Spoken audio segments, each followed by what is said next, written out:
Welcome to the Empire of Blood. Whether Antinous was really the bad guy is tonight's question. We hope you're sat somewhere cozy and comfortable, because tonight's story will make you want to not move an inch all the way throughout. If you are listening for the first time, we welcome you to our channel and invite you to subscribe and let us know where you are listening from. Now, let's get straight into it. Wine spills before blood does. It runs down the table in a thin red line, pooling around a bronze cup that has just left a man's hand, tipping, rolling, coming to rest against a bowl of figs. Nobody at the table notices. They are still laughing. There are more than 100 of them in the hall. 108, if you trust the one man in this story who ever bothered to count. And the fact that somebody did count, once, carefully, and that the number was passed down for 3,000 years alongside the names of the dead, is going to matter later in ways it does not matter yet. They lie across couches with their sandals off, cloaks slung over armrests, gold at their wrists and throats, the accumulated wealth of 2 decades of somebody else's hospitality worn casually, like it was always theirs. A lyre is playing somewhere near the hearth, badly, because the man who owns the hands is drunk, and has been drunk since noon, and nobody has told him to stop because nobody in this hall tells anybody to stop anything. Not anymore. The floor is a mess of bone and rind and spilled fat from a feast that has been going, in one form or another, for hours. The kind of feast this hall has hosted so many times that the servants no longer bother scraping the floor between courses, because there will only be more mess by nightfall anyway. The air smells of roasted meat and wine gone slightly sour in cups left too long in the sun. Somewhere a dog barks once outside and is ignored. Outside the doors are shut. That is the first wrong thing, though no one registers it as wrong. Doors get shut. Servants close doors. It means nothing until it means everything. For 20 years, this room has had one defining feature above all others. It has never, not once, been a room anyone could seal. That was the entire tragedy of the household this hall belongs to. No one with the authority to close those doors and make it stick has lived here in 2 decades. Today, for the first time in 20 years, someone does. The second wrong thing is the beggar.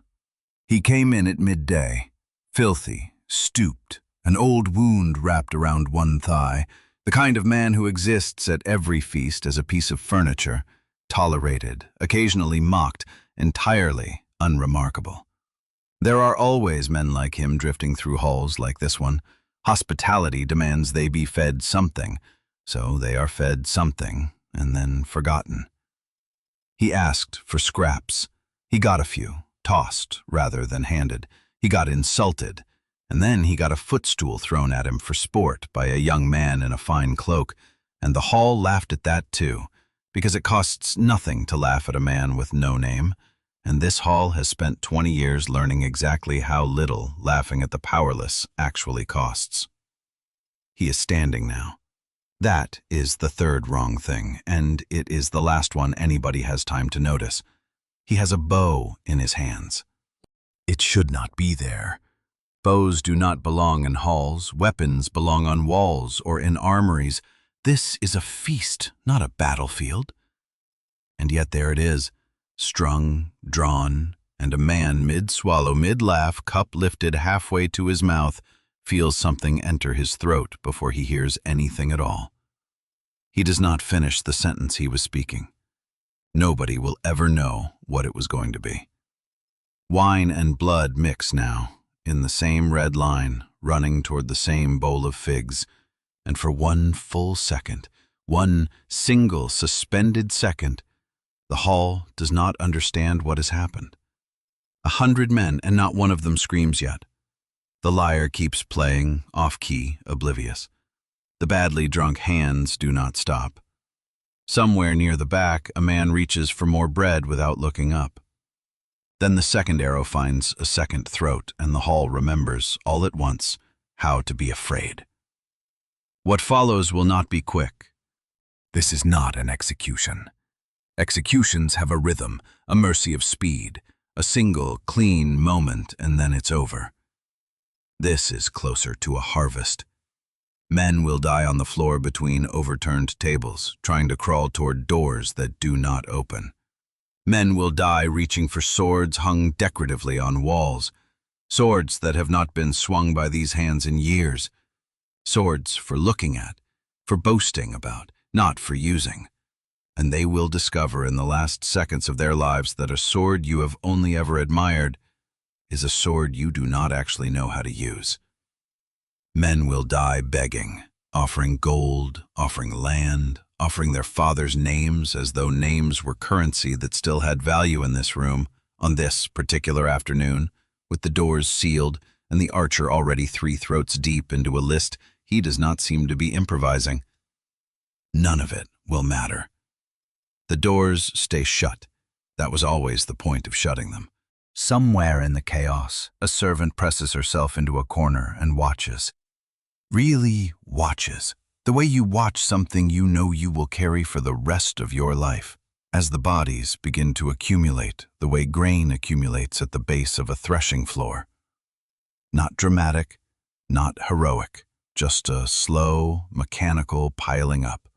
One shape after another, until the floor she has swept every morning for years is a floor she will not recognize by nightfall.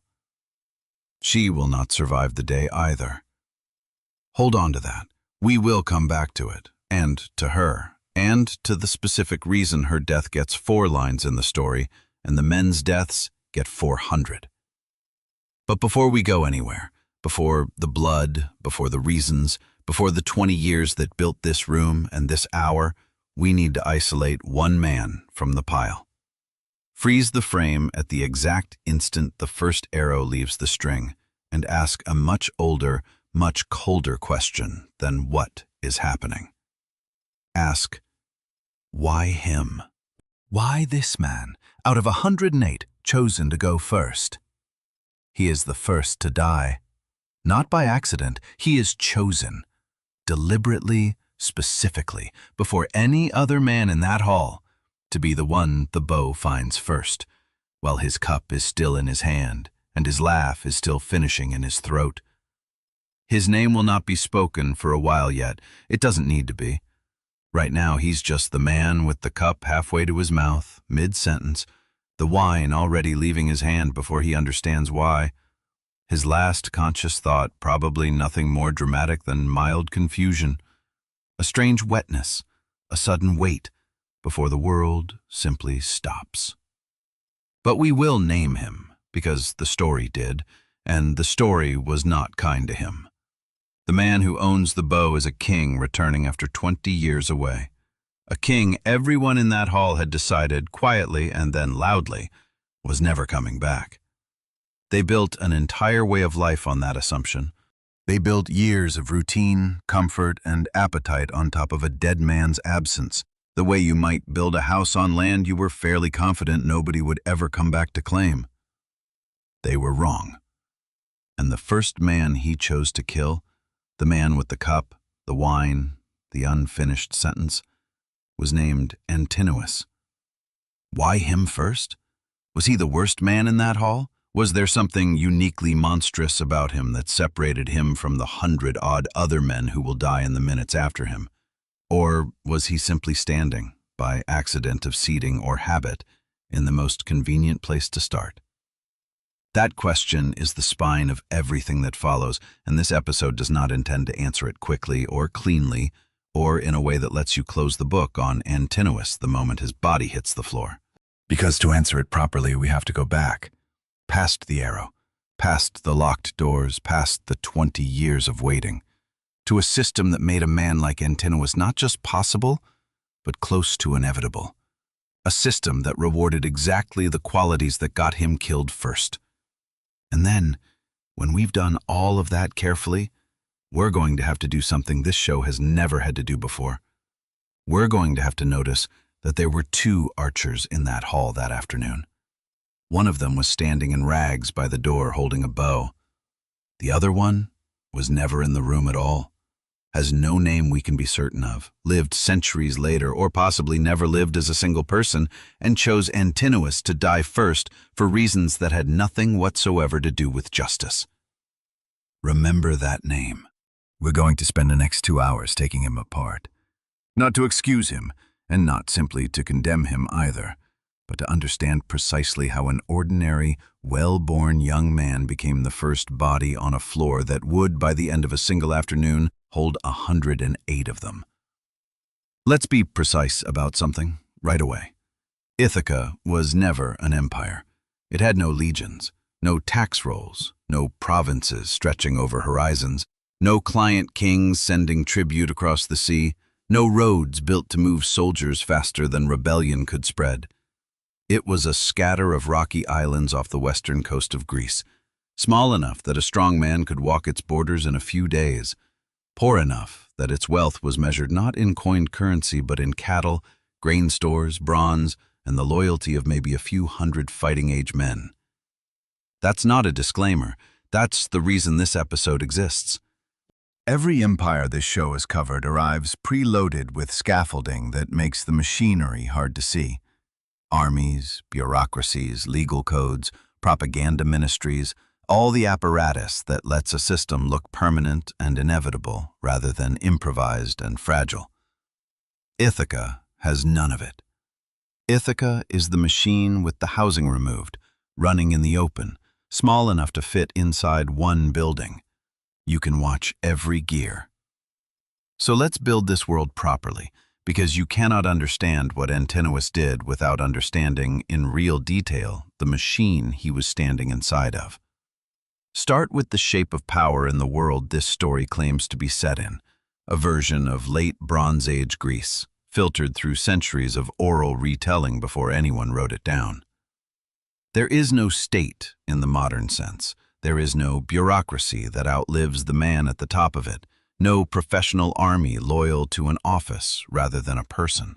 What there is instead is a network of noble households, oikoi, each one built around a single figurehead, a basilephs, a word we translate loosely and lazily as king, but which means something closer to the strongest man in the room for now. Authority in this world is not inherited the way a crown is inherited in later centuries, passed down through a legal process, blessed by an institution that exists independently of any single ruler. It is personal. It lives inside one human body, and when that body disappears, the authority does not automatically transfer to the next body in line. It has to be re-earned, reasserted, re-fought for, in full view of an audience that is also, quietly, always calculating whether it's worth challenging. Write that down if you need to. In Ithaca, kingship is not a title. It is a performance that has to be renewed constantly, in public, in front of witnesses who are also your rivals. Now take that fragile, personal, performance-based system and remove its performer, cleanly, for 2 full decades. Odysseus leaves for Troy. That war alone takes 10 years, a full decade of a young kingdom's most capable fighting men bleeding out on a foreign shore for a cause that has nothing to do with Ithaca's harvests or its borders or its own defense. And when Troy finally falls, when the war is over and the ships should be coming home, Odysseus doesn't come home. 10 more years pass, not of war, of nothing. No confirmed death, no body, no funeral rites, no grave, no closure, and in a culture that is obsessive, almost claustrophobically obsessive, about proper burial and the fate of the soul after death, an unburied king is not just missing. He is a wound that will not close, a question the whole society is forced to keep asking, at every meal, every gathering, every wedding that cannot happen, and every succession that cannot proceed cleanly. Sailors bring rumors, sightings, half-stories, contradictory accounts from ports scattered across the Mediterranean, and every rumor reopens the wound instead of closing it. Because a rumor is not a body, and a story is not proof. 20 years total of a throne that is neither occupied nor vacant. Ithaca is trapped in a kind of political purgatory, and purgatories do not stay empty. Here is what should have filled it: a son. Telemachus exists. He is Odysseus's blood, his legal heir, the boy who should, by any clean logic, simply grow up and take the throne his father left behind. But legal legitimacy in this system means almost nothing without the second ingredient: enforcement. And Telemachus does not have it. He was an infant when his father sailed. He has spent his entire childhood in a household being slowly, methodically consumed by other men, watching his mother manage crisis after crisis, with no adult male authority in the house to back her decisions with force if it ever came to that. He has neither the years, nor the allies, nor the raw physical menace required to make anyone in that hall take him seriously, and every year that passes without him growing into that authority is another year the men occupying his father's hall grow more confident that he never will. A throne with no confirmed occupant and no enforceable heir is not a throne anymore. It is an opportunity. So who competes? Every noble household on Ithaca and the surrounding islands with an eligible son and an appetite. Because there is a path to legitimate kingship here that requires no conquest, no bloodshed, not even popular support. It requires one thing: marriage to the queen. Penelope is not just Odysseus's wife. In the logic of this world, she is a living key to the throne. Whoever marries her inherits not just a woman, but a claim, a household, lands and herds and stores, and crucially, a legitimacy that raw seizure could never provide. You cannot simply declare yourself king of Ithaca. Nobody would follow you. The neighboring households would treat the claim as a joke, or worse, as an invitation. But you can marry the queen of Ithaca, and suddenly the throne is yours by a route everyone in the culture already recognizes. That's the gap in the wall. Now let's talk about the rules that hold it open, because there are rules. This is not lawless chaos. It is worse than that. It is a system whose laws have been turned, quietly, into weapons against the household they were meant to protect. The first is Xenia, hospitality, not a nicety, not etiquette, a sacred law, enforced not by any court but by Zeus himself, who carries the specific title Xenios, Zeus of strangers. A proper host washes a guest's feet, offers food before asking his name, provides a bed, and sends him off with a gift. To turn a guest away is not rude. It is an offense against the order of the universe, the kind of transgression myths are built to punish, and this culture tells stories constantly about gods arriving in disguise to test exactly this. Think about what that means for a household with no king to enforce boundaries. A guest who overstays cannot simply be thrown out. And a guest who understands this, who understands that a law built to protect vulnerable travelers can be weaponized by men who are not vulnerable at all, has found a loophole with almost no downside. That is exactly what the suitors do. They arrive as guests. They stay as an occupying force. Every day they remain is technically within the rules. Nobody has to break the law to destroy this household. They just have to understand its shape well enough to live inside it indefinitely. The second rule is entitlement disguised as custom.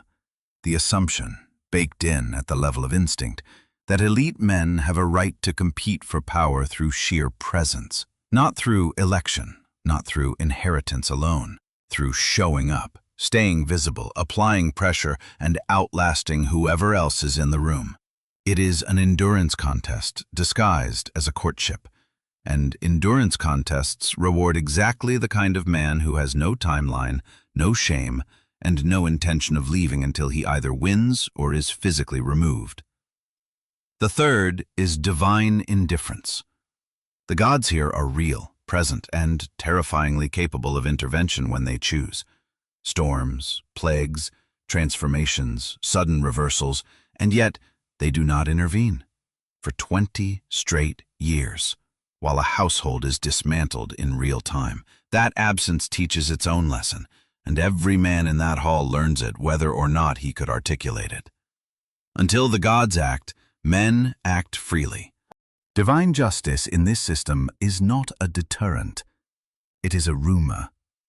Put those together, a fragile personal kingship with no enforceable heir, a marriage-based path to power any bold man can walk, a hospitality law that cannot distinguish a guest from an occupier, and a moral universe where punishment is theoretically infinite and practically absent for 2 decades.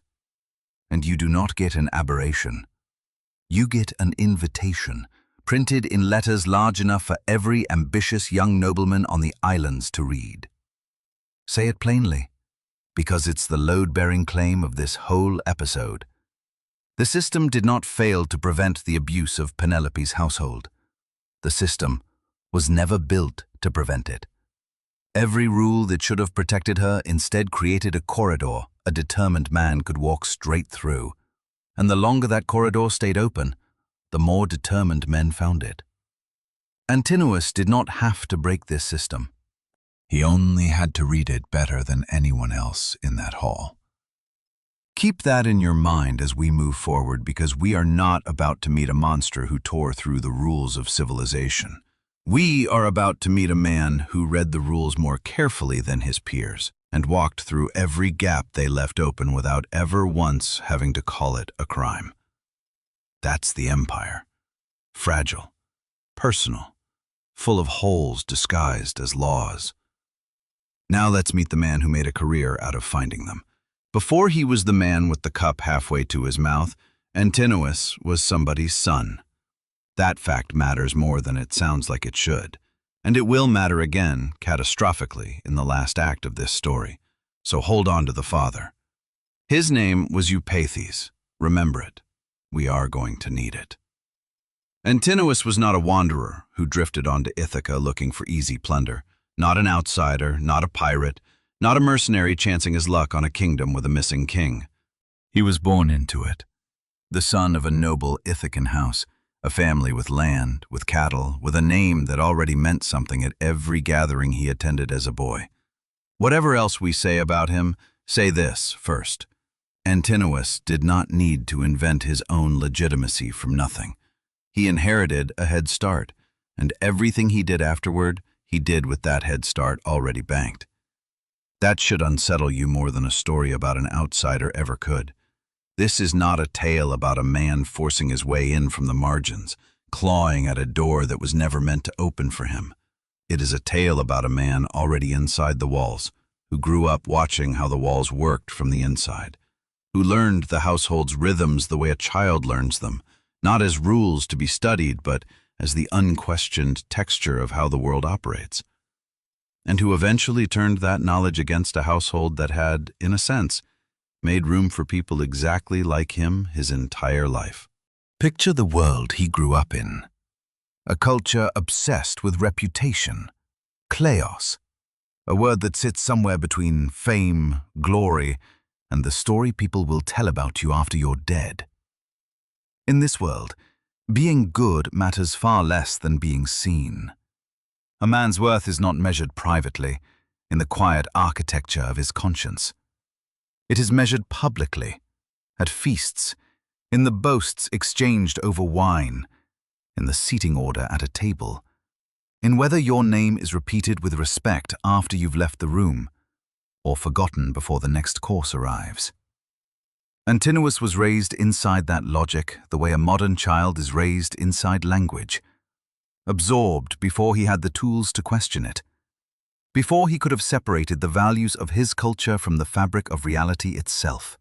Picture him as a boy at his father's table, watching older men perform status for each other, the deliberate pauses before a boast, the careful escalation of a story to make its teller sound braver than the last man who spoke, the subtle contempt reserved for a guest who arrived without gifts.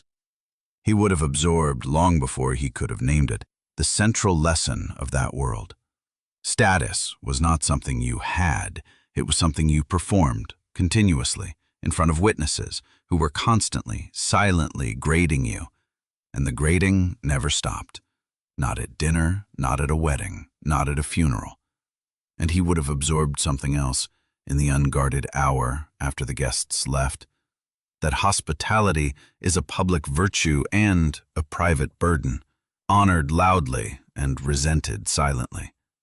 Every noble household in that world ran on that gap. Most boys never thought to do anything with it. He did. There is no version of this culture that rewards patience for its own sake. Fall silent too long at the wrong moment, defer too easily when a rival pushes, hesitate when boldness was expected, and the grade drops visibly, in front of men who will remember it for years.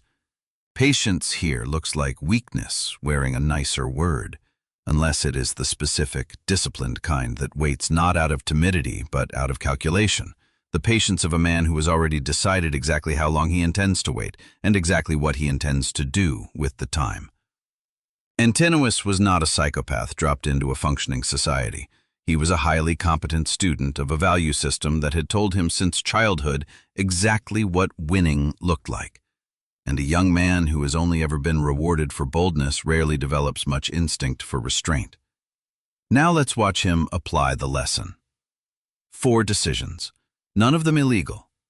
The year Odysseus's absence tips from "the king is delayed" into "the king is very possibly not coming back" is not marked on any calendar. There's no announcement, no herald proclaiming the throne open. It happens the way water finds the lowest point in a landscape.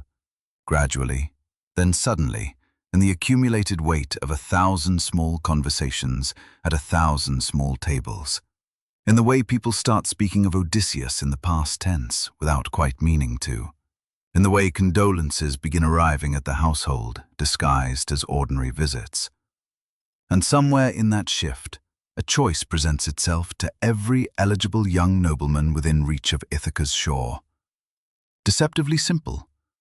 Do you go to the palace, or do you wait? Most men wait. Waiting is safer. Waiting lets you watch how the situation develops before you commit your family's name to it. Waiting means you're not the man standing in another man's hall, eating another man's cattle, courting another man's wife, in the event that the missing king walks back through the door tomorrow and asks who's been sitting in his chair. There is real risk in arriving early. A returning king with a grudge is a genuinely dangerous thing to have made yourself the target of. Antinous does not wait. He rides for the palace early enough that when the rest of the field finally begins arriving, cautiously, in 2s and 3s, testing the water, watching each other as much as watching the household, he is already there. Already known. Already occupying the most valuable real estate a suitor can hold. The appearance of having always been present. The specific social weight of being the man other men find already seated when they arrive. It is the first real decision we can trace, and it tells you how his mind worked. In a contest with no clear rules and no referee, presence itself becomes a form of power. Occupying space is not neutral. It is a claim, renewed simply by continuing to exist inside a room other men have to walk into as newcomers. The way a squatter's claim on abandoned land grows stronger the longer nobody challenges it, until, eventually, the law itself starts to treat mere occupation as a kind of ownership. Think of it as a siege in reverse. He isn't storming the walls, he's moving in, quietly, before anyone thinks to lock the gate. And by the time the household realizes what has happened, eviction has become almost unthinkable, because eviction would mean breaking a law older and more sacred than kingship itself. Being present is not the same as being dominant. Presence alone makes Antinous one guest among dozens, and for a while that's exactly what he is. The difference between one of the suitors and the suitor is not established in a single dramatic moment. It's built meal by meal, through a process so gradual that nobody in the household can point to the exact hour it became unbearable. The way a slow leak floods a cellar so gradually that by the time anyone notices standing water, the damage has been done for weeks. He eats more. Not dramatically more, not at first. A second helping here, a request for better cuts of meat there. Small enough that calling attention to it would make the host look petty rather than the guest look greedy. He drinks deeper into stores meant to last a season. He begins to expect service rather than receive hospitality, the subtle, total inversion of what a guest is supposed to be. The moment a household's generosity stops being received as a gift and starts being received as simple due course. Watch it happen in practice. A servant brings the evening meal, and Antinous, without looking up from the man he's speaking to, gestures for more. Not a request, not phrased as one. Just a small motion of the hand that assumes compliance the way a man assumes the sun will rise. The first time it happens, she hesitates, unsure whether to comply with a demand that isn't hers to grant. By the 50th time, she doesn't hesitate at all. That is how a violation becomes a routine. Not through any single moment of confrontation, but through accumulated repetition wearing down whatever resistance used to exist. And this is the mechanism worth extracting, because it is the one that generalizes. Power in fragile systems is almost never seized all at once. It is seized through increments so small that resistance at any single increment would look disproportionate, even a little unhinged. Complain about one extra cup of wine and you are the unreasonable one.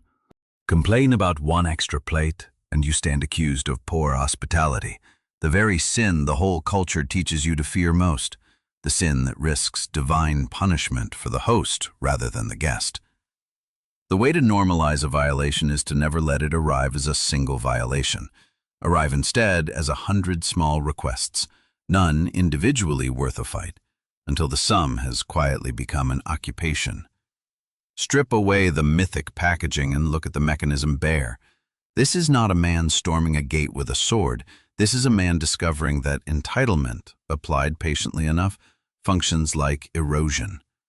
No single wave breaks the cliff, but keep sending waves year after year, and eventually there is no cliff left, only the memory of where it used to stand, and a new coastline everyone now treats as though it had always been there. By the time years have passed, and remember, this runs not for weeks or months but for years, an occupation so long that servants born after Odysseus sailed have never known the household any other way. The stores are visibly, measurably drained. Cattle are slaughtered for feasts that have nothing to do with celebration and everything to do with maintaining a permanent standing party the suitors treat as their right. What began as hospitality, extended to a handful of guests, has become a siege conducted entirely through the dining hall. An army that never drew a weapon because it never needed to. It simply ate and drank and stayed, and let the arithmetic of attrition do work no sword could have done without provoking exactly the resistance the sword would have been meant to overcome. Here is where the story stops being merely uncomfortable. As long as Telemachus remains a child, he is not a threat. He is scenery, a detail the suitors can safely ignore while they focus on the real prize. But children grow, and somewhere in the long stretch of Odysseus's absence, Telemachus stops being a boy and starts becoming, however imperfectly, a young man. One who has begun, tentatively, to ask questions in front of witnesses instead of only in private. Whose voice has begun, occasionally, to carry an edge of authority in rooms where it never used to. An edge that makes older men pause for half a second before deciding whether to override him or, for the first time, actually consider what he's said. Antinous is quicker than anyone else in that hall to recognize what that means. Telemachus is not an obstacle in the abstract. He is the single specific person on Ithaca capable of undoing everything Antinous has spent years constructing, and every month brings him closer to being able to do it. So Antinous does something that separates him, decisively, from a mere freeloader. He starts talking about eliminating him. Not in a fit of rage, not in a single reckless outburst walked back the next morning. This becomes a considered position, discussed, planned, revisited, sharpened across multiple conversations. An ambush is proposed, a location is scouted, a plan is built around intercepting Telemachus at sea, where a death can be arranged to look like the ordinary cruelty of open water rather than the deliberate act of men who ate at his family's table the night before, who would, in all likelihood, attend whatever hollow funeral rites his household could arrange afterward and offer their condolences to the very mother they had spent years exploiting. Let that sit, because it's the hinge of the segment. Everything before this, the early arrival, the escalating consumption, can be explained, however uncomfortably, as opportunism. Men taking advantage of a broken system. It's ugly. It's exploitative. But it is, in a narrow sense, passive. A man benefiting from chaos he did not create. Plotting the murder of a legal heir is not passive. It is the moment Antinous stops occupying a gap in the system and starts actively defending his position inside it with violence. It's the moment the story stops being about entitlement and starts being about willingness. Willingness to kill a boy he has watched grow up, in the household where he has eaten at that boy's table for years. Not hot-blooded fury, which might at least offer some sliver of human recognizability. Cold calculation. Applied to a child he has known his entire occupation of that house, disgust over the same wine that child's household has been pouring for him for years. The final decision is the most modern one, the one that should feel uncomfortably familiar 3,000 years later. The way Antinous manages the story being told about what he and the other suitors are actually doing. Extended, grinding exploitation cannot survive being named accurately for very long. If the suitors are, in plain language, an armed, occupying presence draining a widow's household while plotting the murder of her son, that is a story that should provoke outrage, intervention, resistance from neighboring households. So that is not the story Antinous allows to circulate.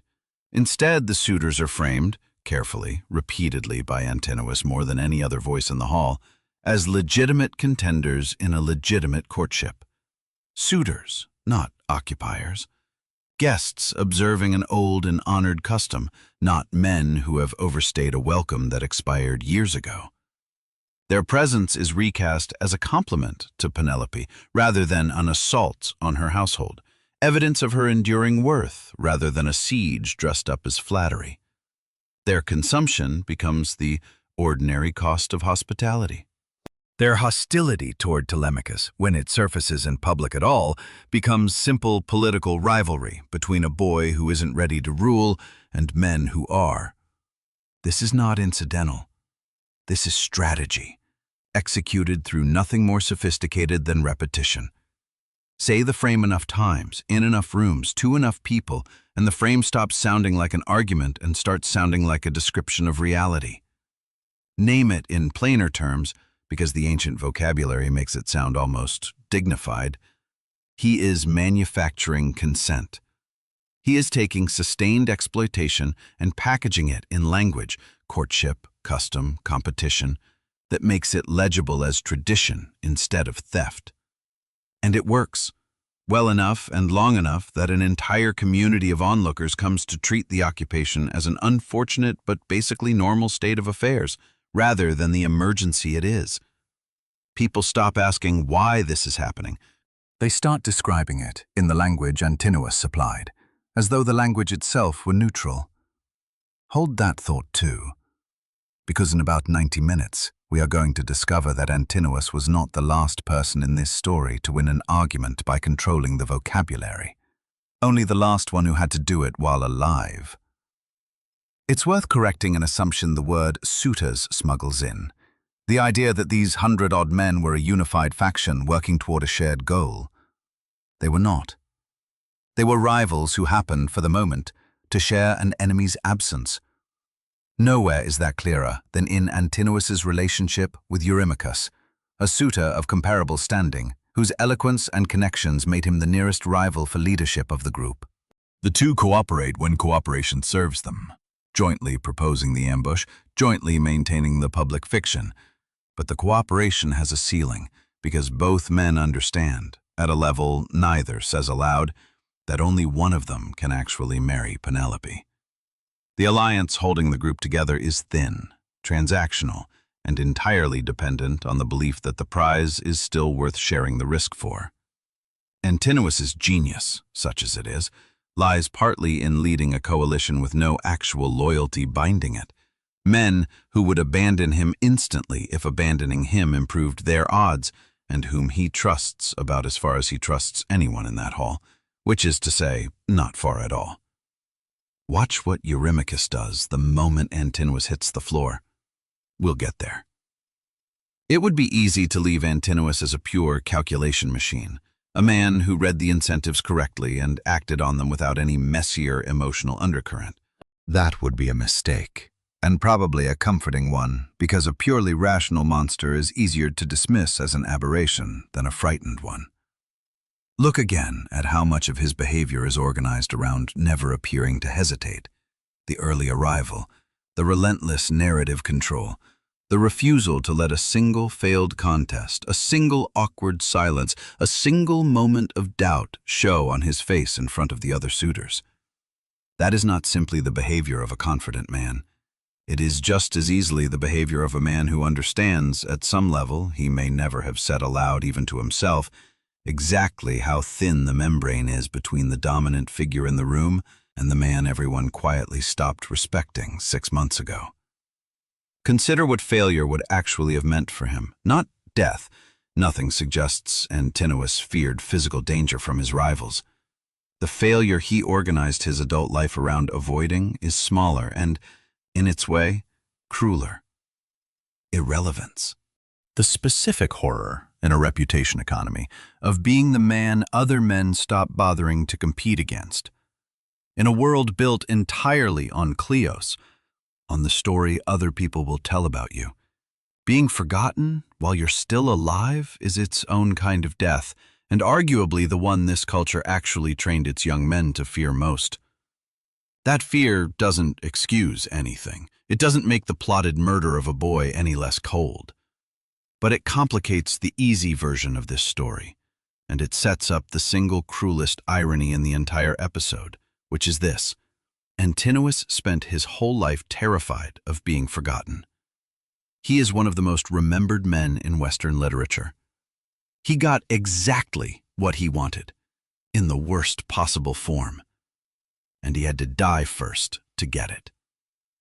None of this required Antinous to be a criminal mastermind. The system made it easy. Easy to exploit hospitality without consequence, because the law protecting guests had no corresponding law punishing guests who overstayed by years rather than nights. Easy to act collectively, diffusing blame across 100 men so that no single one had to carry the full moral weight of what the group was doing, a weight that, divided 100 ways, felt to each man like almost nothing. And easy to use time itself as a weapon, because in a contest with no deadline, the advantage belongs permanently to whoever is willing to outweight everyone else, including a grieving widow's dwindling supply of excuses. By the time this segment ends, Antinous is not lurking at the edge of that hall. He is at its center. He has not been crowned. Nobody has formally granted him anything. He doesn't need it. Authority in this world was never a thing you were given. It was a thing you assumed, publicly, consistently, until the room stopped questioning it. He is, at this exact moment, the most powerful man in that hall. He has less than an hour left to live. Every system of violence needs a decision that cannot be walked back. For Antinous, that decision is the murder of a boy he has known his entire adult life. There is no dramatic council chamber for this. No throne room summit with banners and formal seats of power. The meeting where Telemachus's death is proposed happens the way most catastrophic decisions actually happen. Informally, over wine, in a room full of men so comfortable with their own impunity that murder has become just another item of business between courses. No more dramatic in tone than a conversation about dividing cattle. Antinous speaks first, or speaks loudest, which in this culture amounts to the same authority. He lays out the problem like a man presenting a solution he has already reached. Telemachus is growing dangerous. He has begun traveling to Pylos, to Sparta, gathering information about his father and, more worryingly, the beginnings of a political network among neighboring households. sitting at the tables of kings who might decide it was in their interest to back a young man's claim against a hall full of squatters. If he comes home with allies, with credibility, with the seasoning of a young man treated as a legitimate prince by other courts, the balance in that hall tips permanently against every suitor sitting in it. The solution is not framed as execution. Nobody in that room would tolerate hearing it described that plainly, not even the men about to agree to it. Ambush him at sea, on the return voyage, in a strait where a boat can be intercepted with no witnesses beyond the men doing the intercepting. Make it look like the ordinary cruelty of open water, a tragedy rather than a crime, the kind of loss a household absorbs and mourns rather than investigates. There is no vote. There doesn't need to be. Silence in a room like this functions as consent. Nobody stands up and objects. Nobody walks out. Nobody warns the household. Nobody so much as raises the question of whether a boy who has done nothing but ask reasonable questions about his own inheritance deserves to die for asking them. The plan proceeds not because every man wants Telemachus dead, but because objecting would mean standing apart from the group, and standing apart is its own kind of danger. The danger of being remembered afterward as the man who hesitated. That's the mechanism that makes atrocity possible at any scale. Very few systems of violence require every participant to be a fanatic. Most require only a determined core, a compliant majority, and a silence heavy enough to pass for agreement. Strip the plot to its structure, and it runs on 3 levels. The same 3-layer architecture that reappears in almost every organized act of violence this show has covered, from empires with standing armies down to a single hall of noblemen with no chain of command at all. The top layer is ideological justification, the story that makes the killing feel necessary rather than monstrous, the story a man can tell himself afterward and still sleep. Here the justification is stability. Removing the heir, in Antinous's framing, doesn't create a crisis, it resolves one.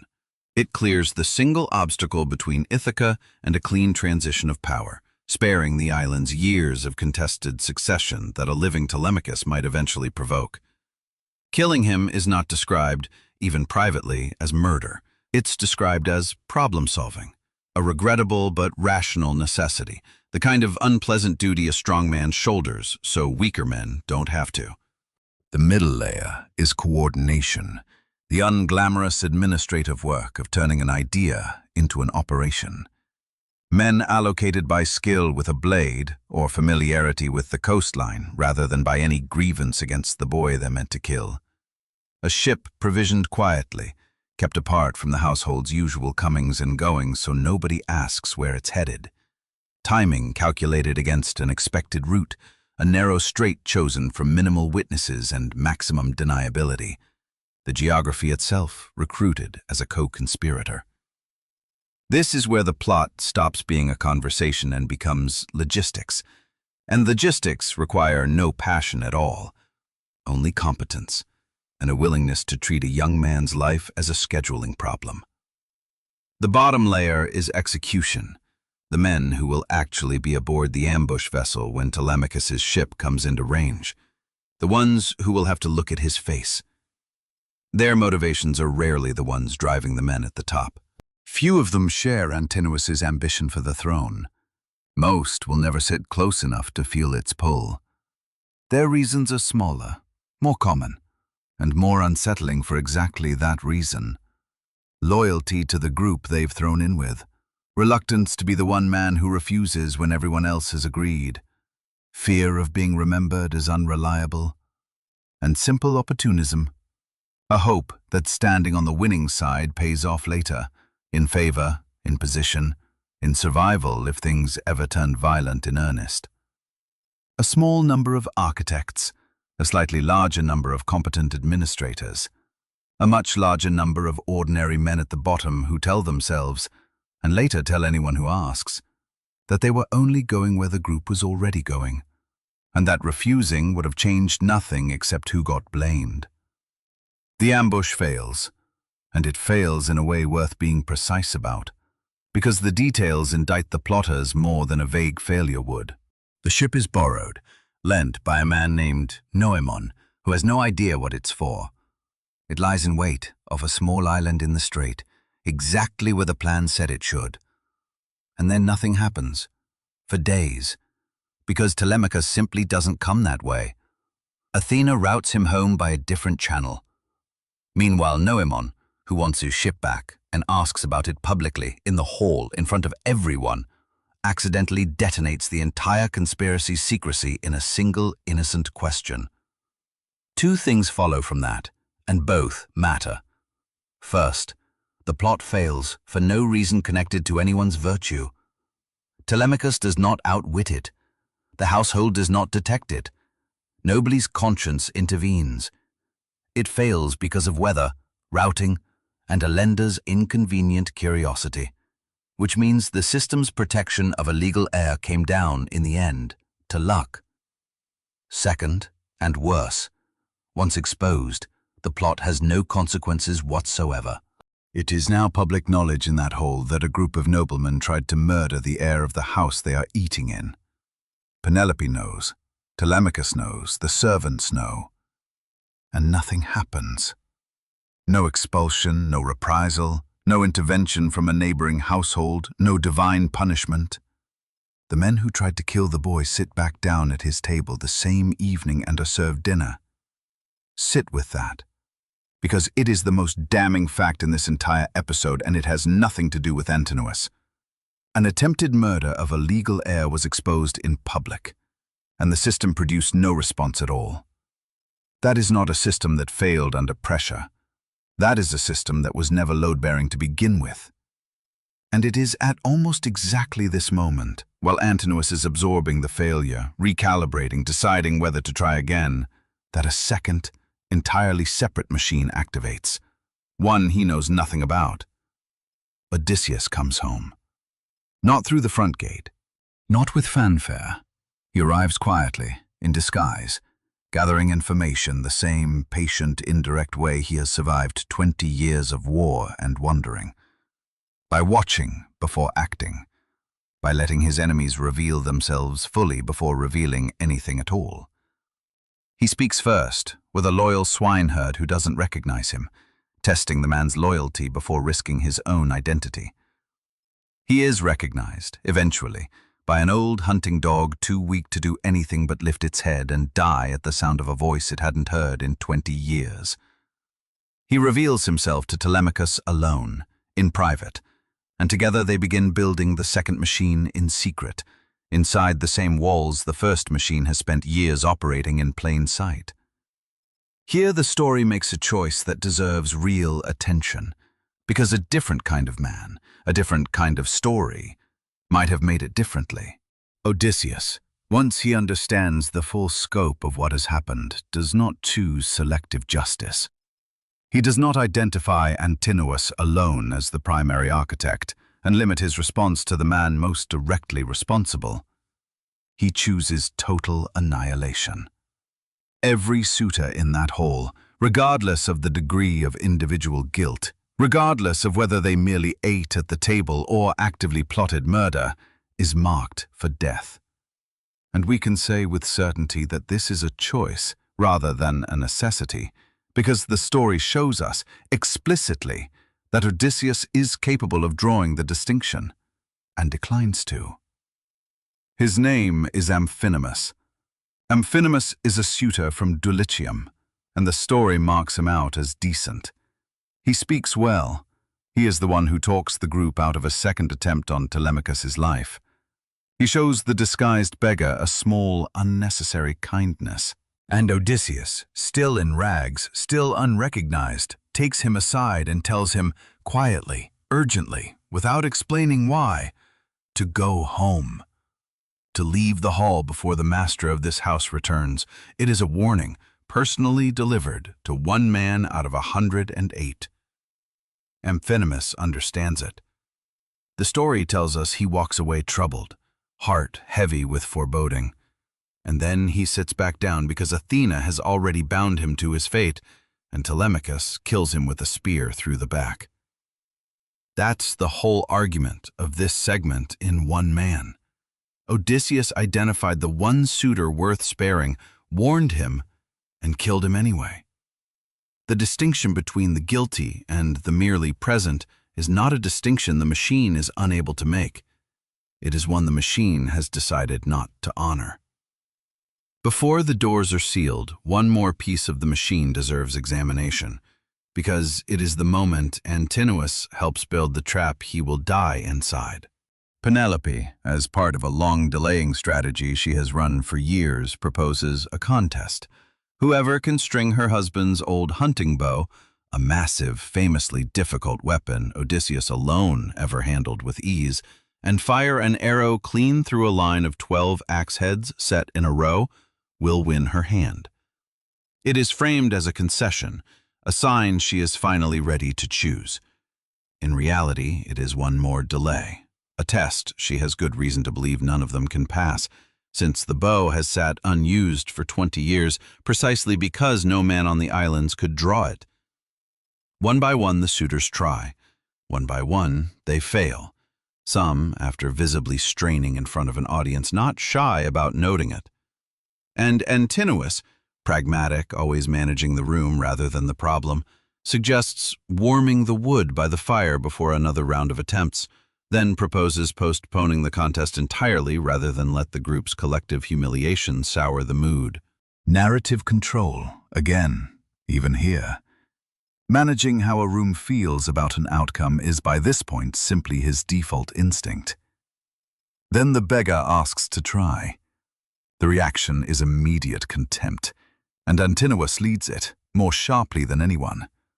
He mocks the filthy old stranger for the presumption of it, a nobody, a wanderer, daring to reach for the prize every actual nobleman in the room has just failed to claim. He threatens him, half in jest and half not, framing the request itself as an insult to everyone who competed properly. It is the clearest window we get into how completely Antinous has come to trust his own read of a room. He has spent years correctly identifying every real threat in that household, reading Telemachus's growing danger before anyone else did, controlling the story before anyone else thought to contest it, arriving first when everyone else hesitated. And in the single moment that actually matters, with the real threat to his life standing directly in front of him dressed as the least significant person in the hall, his read fails completely. He looks at the most dangerous man in the room and sees nothing worth a second glance. The bow is strung on the first attempt. The arrow passes clean through 12 axe heads. And the beggar, still in rags, still holding the weapon, turns toward the table where Antinous is sitting with a cup already lifted halfway to his mouth. What follows is not a fight. A fight implies two sides with some chance of contesting the outcome. What follows is an execution staged to look until the last possible second like an ordinary feast. The preparation mirrors, with uncomfortable precision, the exact vulnerabilities Antinous spent years exploiting. The doors are secured quietly, in advance, so that a hall which functioned for years as an open space anyone could occupy becomes, in an afternoon, a sealed container. The ceremonial weapons decorating the walls, swords the suitors have grown so used to seeing that they've stopped seeing them as weapons at all, are removed beforehand under a household pretext, leaving the room disarmed without a single suitor noticing it had been disarmed. Every gap the suitors once used to walk freely in and out of a household with no enforcer is closed, one by one, before the first arrow is drawn. Notice the symmetry, because it is not incidental. The exact openness that let Antinous walk into this hall years ago and simply stay is the same openness that now lets Odysseus walk in, disguised, unnoticed, and prepare a killing floor in plain sight, using the household's own hospitality, extended this time to a beggar nobody thought to question, as cover for the most consequential thing to happen inside these walls in 20 years. The system never changed, only the man exploiting it did. And so we return to where this episode began. Antinous, seated, relaxed, a cup in his hand, no more aware of what is about to happen than any other man in that hall. His mind, if it's on anything at all, probably on some minor grievance or plan for the evening, rather than on his own mortality. There is something almost unbearably specific about this detail, and it's worth not looking away from. This is not a man caught mid-battle, weapon drawn, at least given the dignity of dying while fighting. This is a man caught in the most ordinary possible posture, drinking, at ease, entirely secure in a dominance he has spent years constructing, at the precise instant it is taken from him, without warning.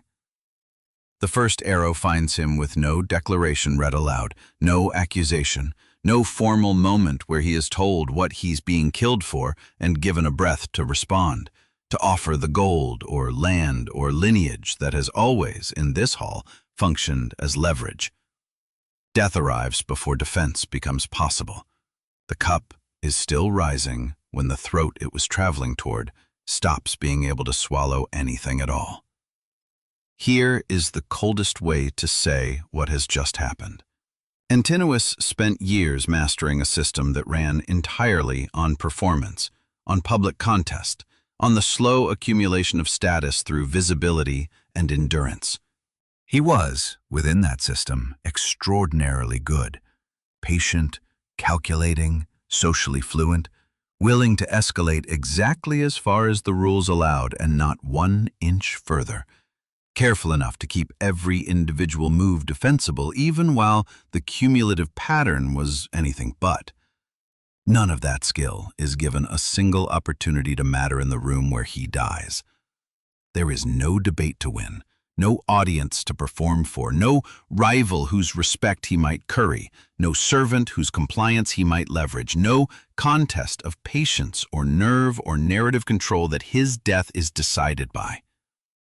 The machine he spent years operating, built on gradual pressure, patient occupation, and the slow manufacture of consent, is answered by a completely different machine. One built on secrecy, total preparation, and a single irreversible moment with no gap left in the wall for him to find.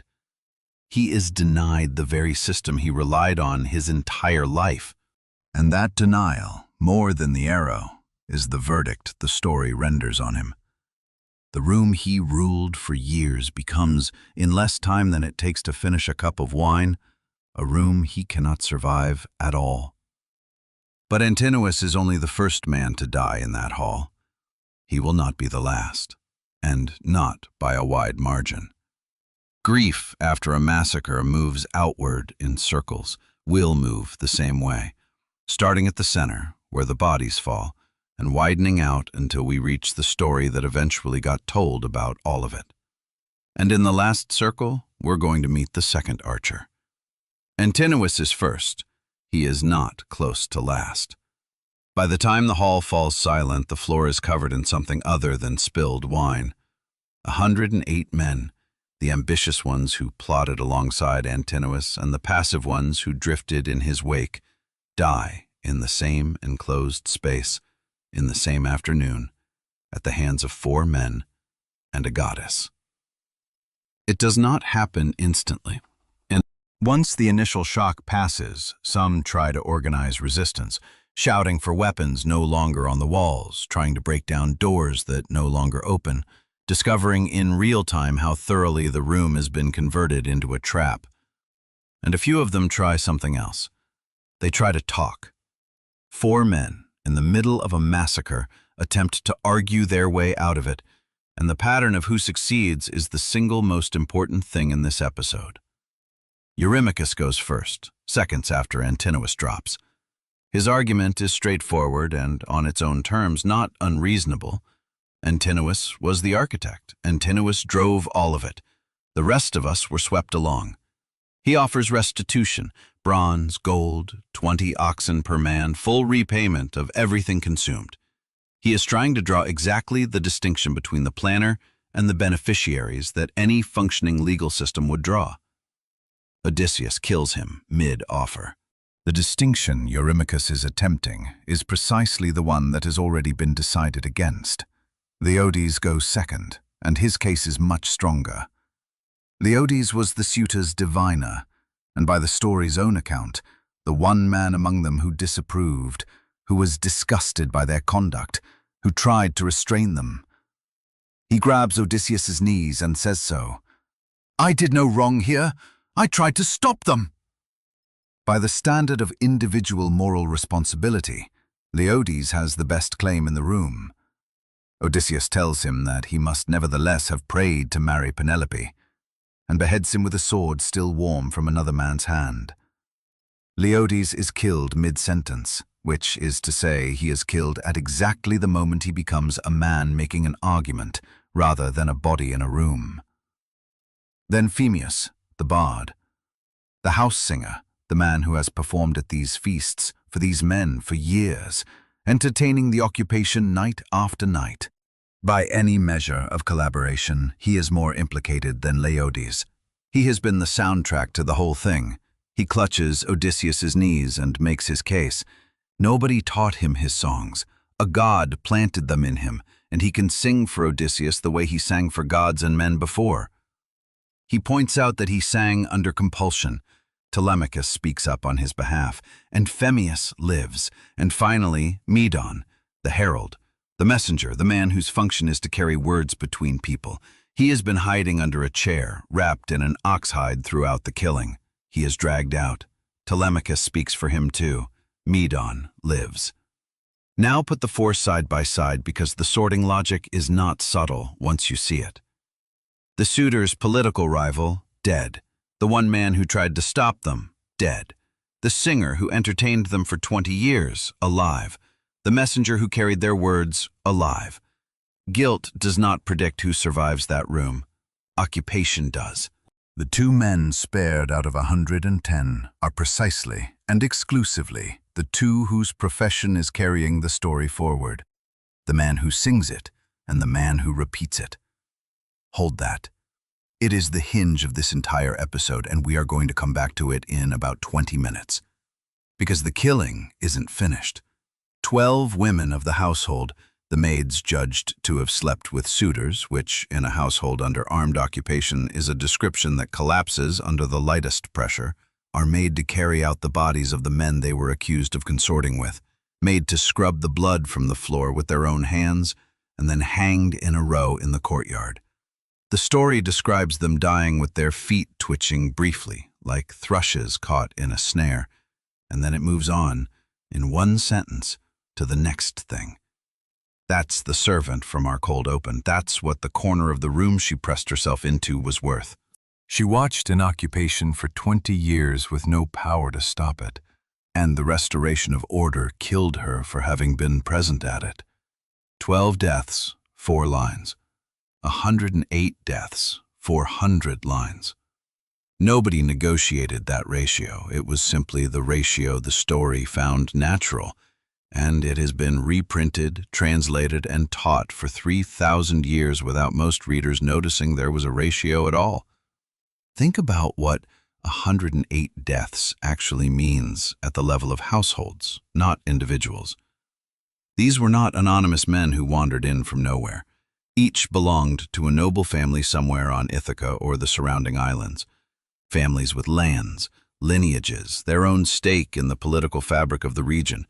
Families who had, in many cases, quietly encouraged their sons to pursue exactly this opportunity, calculating the reward worth the risk. In a single afternoon, an entire generation of that region's ruling class is removed from the board. Not weakened, removed. And here is the part almost every retelling drops because it ruins the ending. They came back. Antinous' father, Eupeithes, the name from the top of segment 3, gathers the fathers and brothers of the dead, stands up in the Ithacan assembly and makes an argument that is difficult to answer.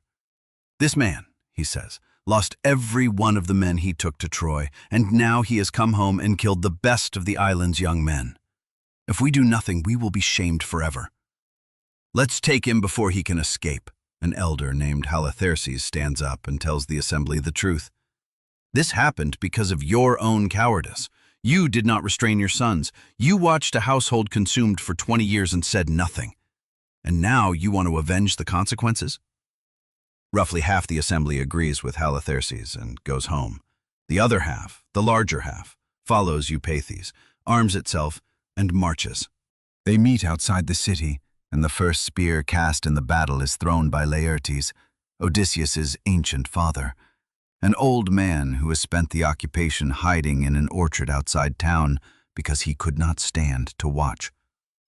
Athena put strength in his arm. The spear goes through Eupeithes' bronze cheekpiece and out the other side. The father dies in the same conflict as the son, killed by the father of the man who killed the son. Everything in this story is symmetrical if you follow it far enough.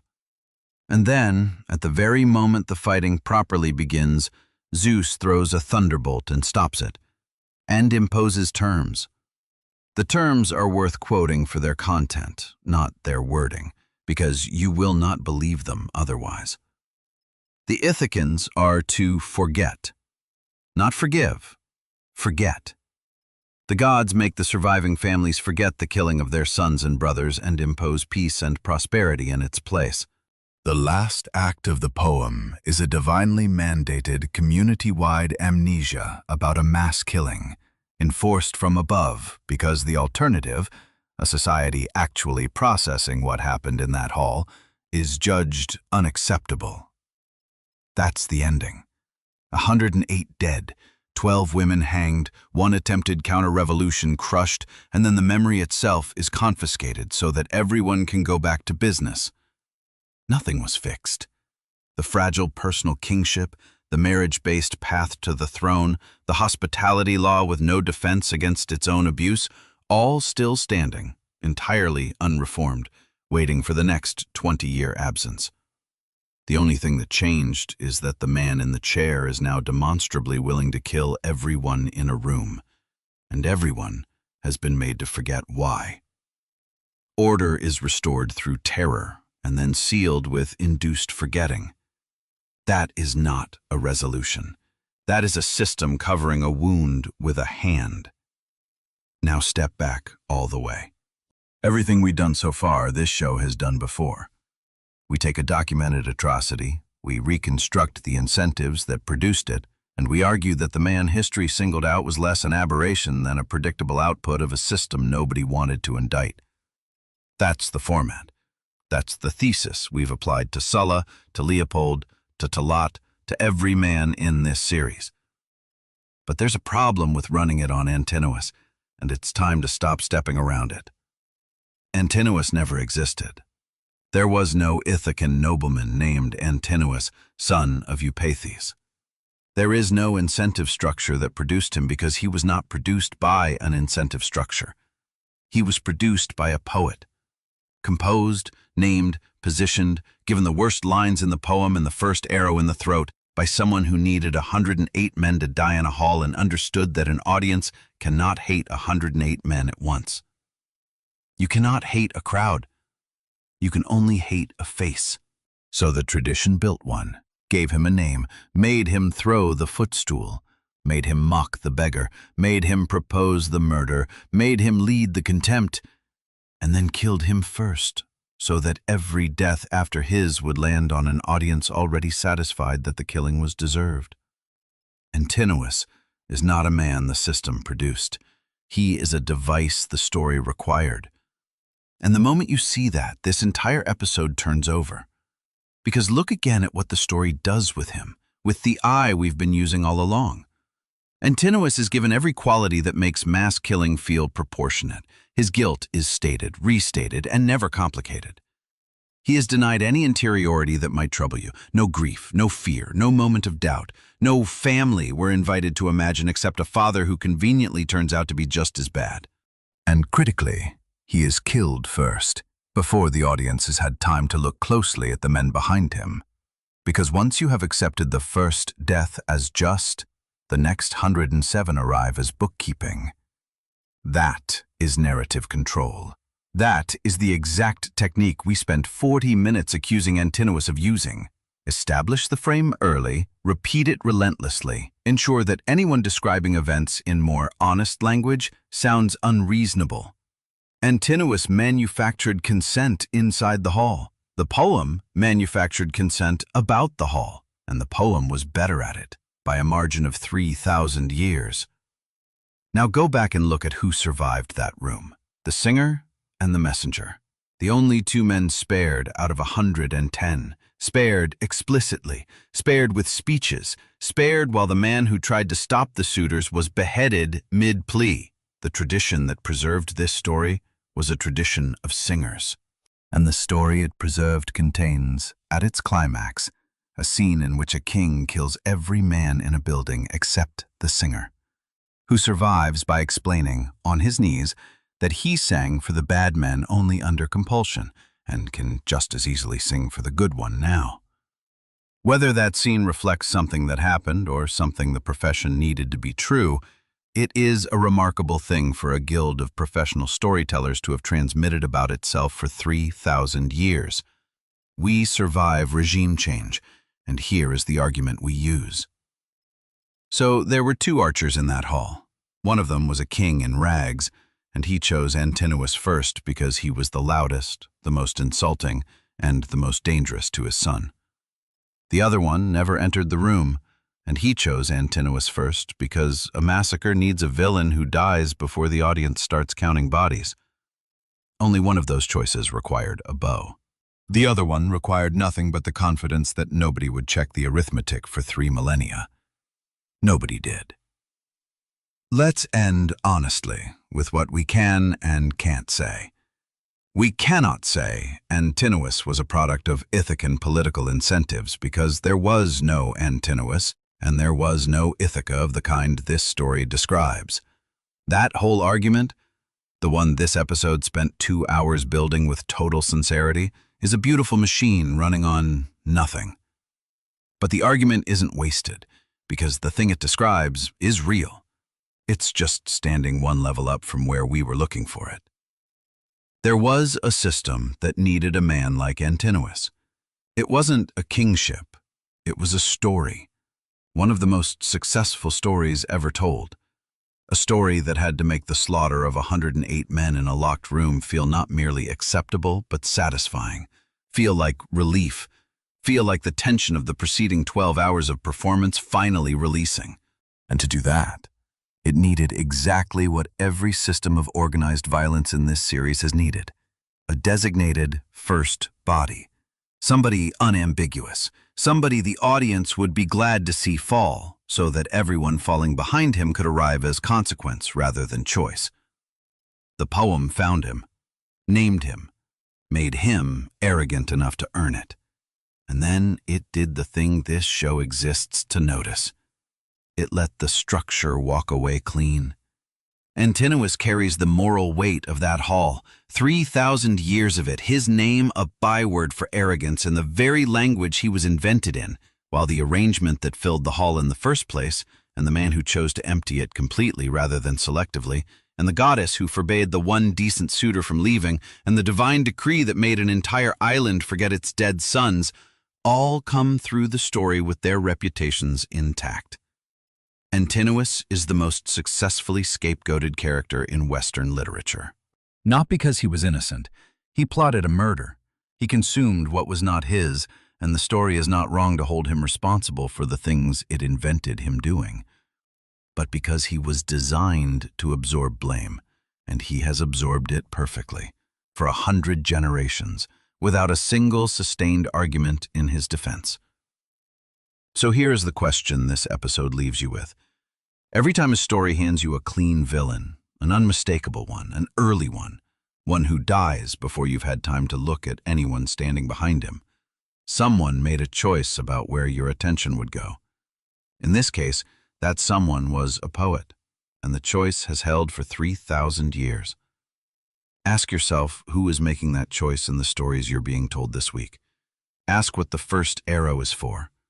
Ask who is standing behind the man it's aimed at, waiting quietly for you to be finished feeling satisfied. Go back, one last time, to the image this episode opened with. Wine, spilling before blood does, running down a table toward a bowl of figs nobody will ever eat. A cup, halfway to a mouth that will never finish the sentence it was in the middle of speaking.